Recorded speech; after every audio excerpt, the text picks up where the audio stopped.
What's up guys and welcome. You are watching Fazi Fitness.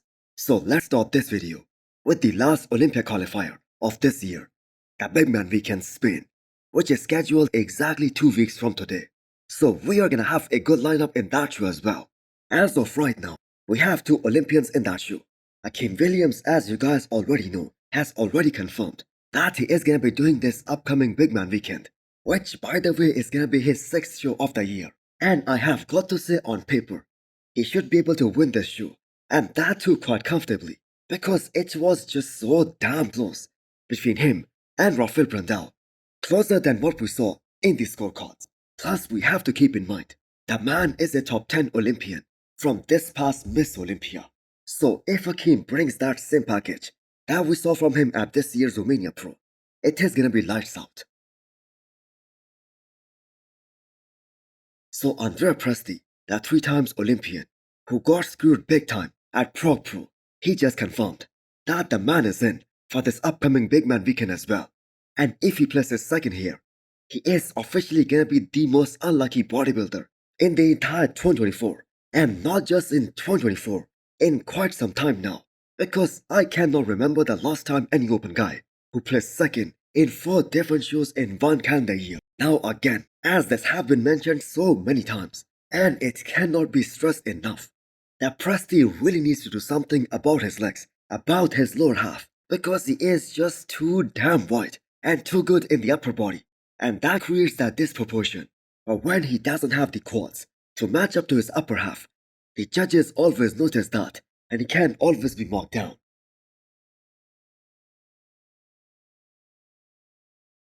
Then we have Louis Breed, the modern era Branch Warren, or I'm gonna say look-alike, especially in terms of the training and hard conditioning that he brought this year in multiple shows, and he actually got rewarded for that. So Louis is also officially in for this upcoming Big Man Weekend, and he's a guy who can really outshine a lot of these guys in terms of the hardness and the overall conditioning that he brings, because he is just so damn ripped and absolutely shredded.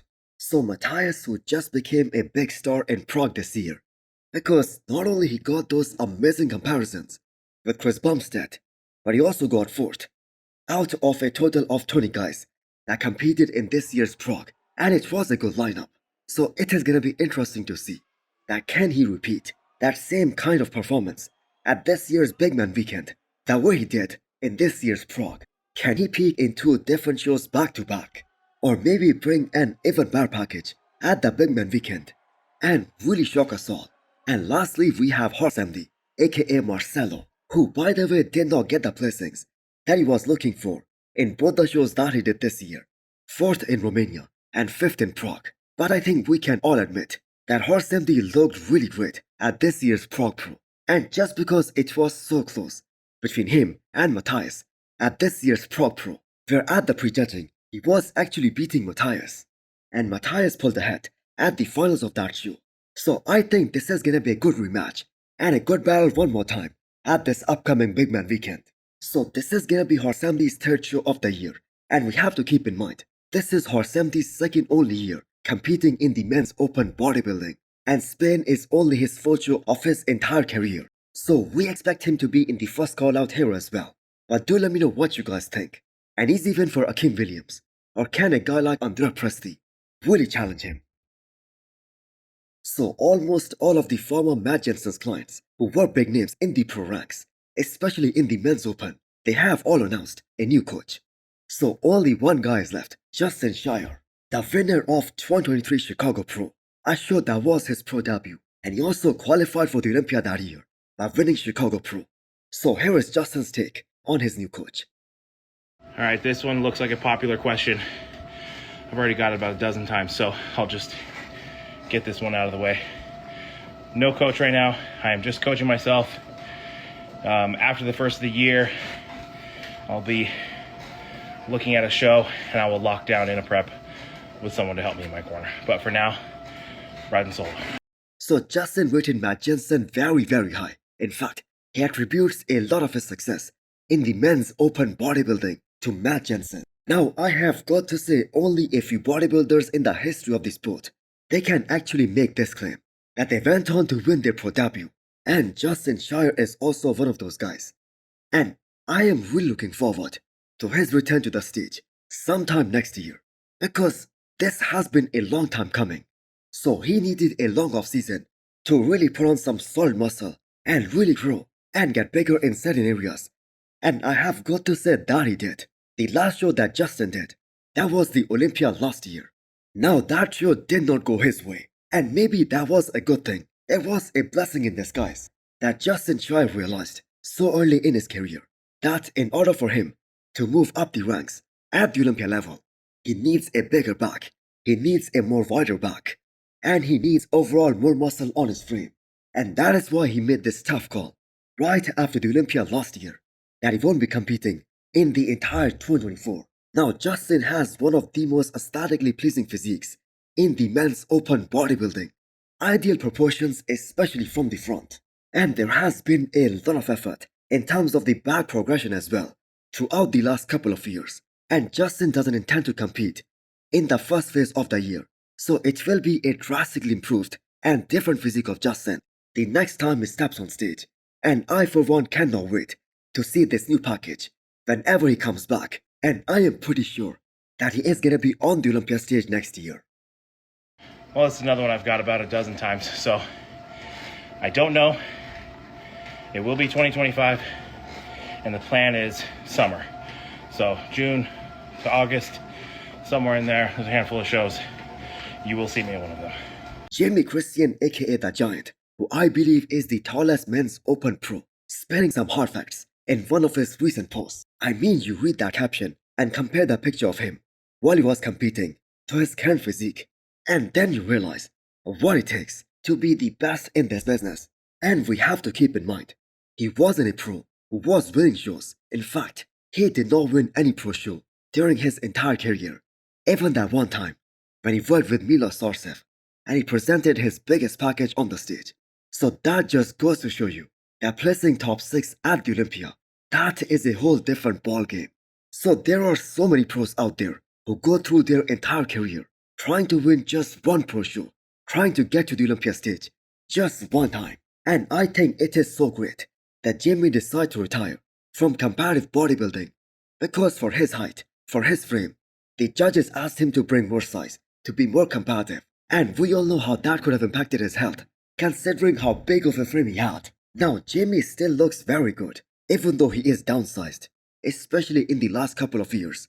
He has lost a lot of muscle. Now for most of these bodybuilders, it is more about the love for professional bodybuilding and competing, rather than actually winning shows. Obviously everyone wants to win, but there are some IFB pros who are still competing, although these guys already know that they are never gonna be their personal best again. But still they do that, just for the love of the sport. Next up we have an update from Nathan D'Asha. So he is always very realistic and very blunt on why he doesn't want to compete at the Olympia again, because he believes that he can never be top 6 at the Olympia level, and the cost of prepping for a show and traveling, and that too for such a major show, that is just way more than what he would earn in prize money. But considering the fact that there is gonna be no Hadi Choopan, no Derek, no Martin at this upcoming Arnold, I think we should all persuade Nathan D'Asha to apply for this upcoming Arnold and hopefully get to that stage. Because as per the news from Ron Harris, Nathan D'Asha already has the visa for this upcoming Arnold. So a guy like Nathan, he would certainly be in the mix considering this current Arnold lineup. And truth be told, Nathan does not have a lot of time left where he can thrive as a top IFB pro. Now we know his goals are totally different from some of these other pros, as he wants to retire with 20 pro wins. Right now he is on 11. I guess he is more than halfway there. And he did get some very close calls this year, and in a couple of shows last year as well, where he should have won. Now I personally think he looked very good at this year's Dubai Pro, but the lack of enough hamstrings, that has always been his biggest weakness ever since he came onto the pro scene. So do you guys think that Nathan D'Asha should apply for this upcoming Arnold, and where he would stack against guys like Samson Dauda and Andrew Jack? Obviously he cannot beat them, but that is gonna be a good comparison. The Persian Wolf, Hadi Choopan, is up next. Remember when Arnold Schwarzenegger announced that the prize money for this upcoming Arnold, that is gonna be $500,000. Now Hadi at that time, he said that he's gonna be back to defend his title, but the Olympia outcome just changed everything for him. So if Hadi Choopan wants to clean out the system, and he wants to be fresh for this upcoming Miss Olympia, then how come Samson Dauda continues to compete year after year, show after show? In fact, he did one show more than Hadi Choopan in 2024, and he was able to beat him, especially where he counted the most at the Olympia this year. And that just goes to show us how Samson Dauda is just a different animal and how he is a genetic phenomenon. Now, even during his time off, Hadi trains extremely hard, but we all know he has got a big challenge ahead of him on who is gonna be Hadi Choopan's next coach, who he is gonna hire. Now, it is kinda too bad that we are gonna have to wait a full year to see Hadi Choopan back on the stage. But maybe Hadi isn't a guy who can peak perfectly for multiple shows in the same year, especially when he has already peaked so perfectly in the previous show. Because the thing is, that is what we saw in 2024. Because Hadi Choopan was just so damn good at his all-time best at this year's Arnold, and he just wasn't able to duplicate that at the Olympia this year. So hit the thumbs up button if you liked the video, and smash the subscribe button if you wanna come back for more. Thanks for watching.